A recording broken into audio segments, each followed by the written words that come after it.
मुकेश सहनी ने इस तरह से बयान दिया कि लालू जी बुलाएंगे तो मिलने जाएंगे। यूपी में चुनाव लड़ रहे हैं, बीजेपी के खिलाफ ही हम चुनाव लड़ रहे तो देखे नहीं है उनका बयान भी हमको समझ में नहीं आता और हमको लगता है उनको खुद को भी नहीं समझ में आता। पहले खुद समझ बनी हुई है और भगदड़ का बयान सामने आता है और उसके बाद बीजेपी के बड़े नेता मुलाकात करते हैं राजद सुप्रीमो लालू प्रसाद यादव जी से। शिष्टाचार मुलाकात है भाई, वो किडनी का आर.के. सिन्हा जी ऑपरेशन कराए, जो समस्या लालू जी को रही है वही समस्या हो रही है। दोनों लोग तो जेपी आंदोलन के टाइम पे नहीं, ये भगदड़ का वजह क्या है तेजस्वी जी? और जो लोग मिले हैं मीडिया के सामने मिले हैं, कई अखबार के संपादक और रिपोर्टर साथ बैठे हुए थे बड़ी संख्या में। ये भगदड़ का गणित क्या आपने है? कहा कि नीतीश जी शराब बंटवा रहे हैं चुनाव जीतने के लिए, क्या है सही तो है? एकदम और नहीं तो क्या, नीतीश जी ने तो शराबबंदी की है। आपका न्यूज़ चैनल कभी दिखाया है कि शराब मिल रहा है कि नहीं मिल रहा?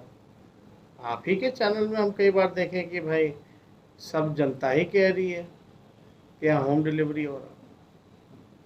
अगर आपकी पार्टी दोनों सीटें जीत जाती है तो क्या आगे की क्या स्ट्रेटजी होगी आप लोगों की? क्या आप लोग सरकार बनाने की कोशिश करेंगे? क्योंकि गठबंधन की सरकार है, कुछ लोग उधर से इधर भी आ सकते हैं। मुकेश सहनी भी कह रहे हैं कि लालू जी बुलाएंगे तो मिलने अच्छा, जाएंगे। स्ट्रैटेजी को डिस्क्लोज करने की चीज़ होती है। मुकेश सहनी इस तरह से कह रहे हैं कि हम मिलने तो जाएंगे, किससे लालू जी बुलाएंगे तो मिलने जाएंगे उनसे। नहीं, ज़्यादा चर्चा है मीडिया में भी, क्या ये जो जिस तरह से आपने दमखम लगाया है बैतूल में, तो क्या नेक्स्ट अगर दोनों सीटें आती है अच्छा, तो चुनाव तो सरकार दम से ही बनाएंगे? लड़ेंगे कि लूझ-पूझ लड़ेंगे? हम तो बड़े मजबूती के साथ भाई कुशेश्वर स्थान में लगातार हमारे सहयोगी लड़ते रहे। इस बार लगा कि नहीं, काम नहीं चलेगा, हमको बीजेपी को हराना है और जेडीयू के कैंडिडेट को हराना है। और लोगों की मांग थी, डिमांड था कि वहाँ से लालटेन चाहिए। तो जो लोगों की मांग रही उस पर हम लोगों ने दिया और पूरी मजबूती के साथ चुनाव लड़ रहे हैं। और कोई भी अगर बाई इलेक्शन का आप रिजल्ट देखे हुए तो पक्ष जो है रिकॉर्ड जो हम लोगों का है ज़्यादा बेहतर रहा। और देखिए ना, हार गए तभी ना मंत्री से लेकर संतरी सब लोग को काम कराए हुए वहाँ।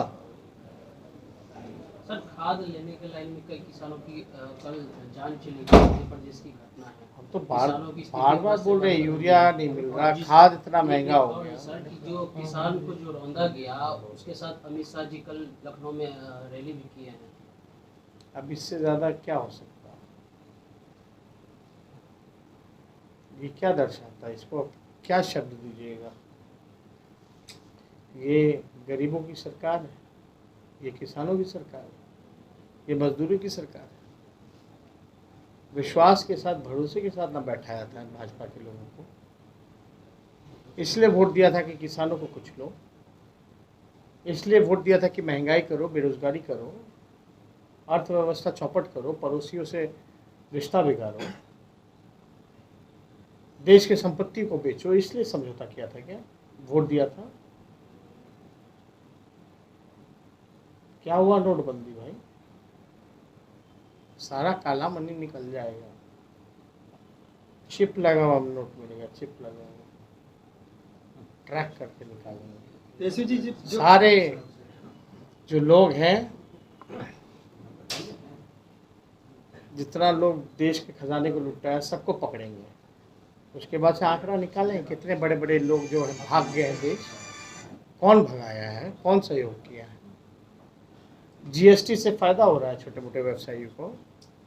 रात में दिवाली जैसा उद्घाटन किया गया था, स्कीम का लागू किया गया था।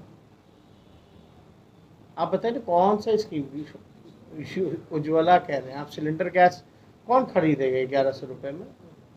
कहाँ से भरवाएगा? महंगाई इतनी ज़्यादा है, तो वोट किस लिए दिया गया? और यूपी का तो अलग ही है मामला, मुख्यमंत्री ही उसी प्रगति के हैं, तो अब क्या क्या उम्मीद कर सकते हैं वहाँ से? और तो हम ज़्यादा कुछ नहीं कहना चाहते। जिनके साथ भी रैली हो रही होगी, है ना, उनका क्या बैकग्राउंड रहा है, जिनके रैली में वो शामिल हुए हैं, या साथ में कर रहे हैं, नाम नहीं लेना चाहता। बैकग्राउंड क्या है? मुकेश सहनी ने इस तरह से बयान दिया कि लालू जी बुलाएंगे तो मिलने जाएंगे, यूपी में चुनाव लड़ रहे हैं, बीजेपी के खिलाफ ही हम चुनाव लड़ रहे हैं। तो देखे नहीं है उनका बयान। उनका बयान भी हमको समझ में नहीं आता, और हमको लगता है उनको खुद को भी नहीं समझ में आता। पहले खुद समझ ले फिर दूसरों को समझा।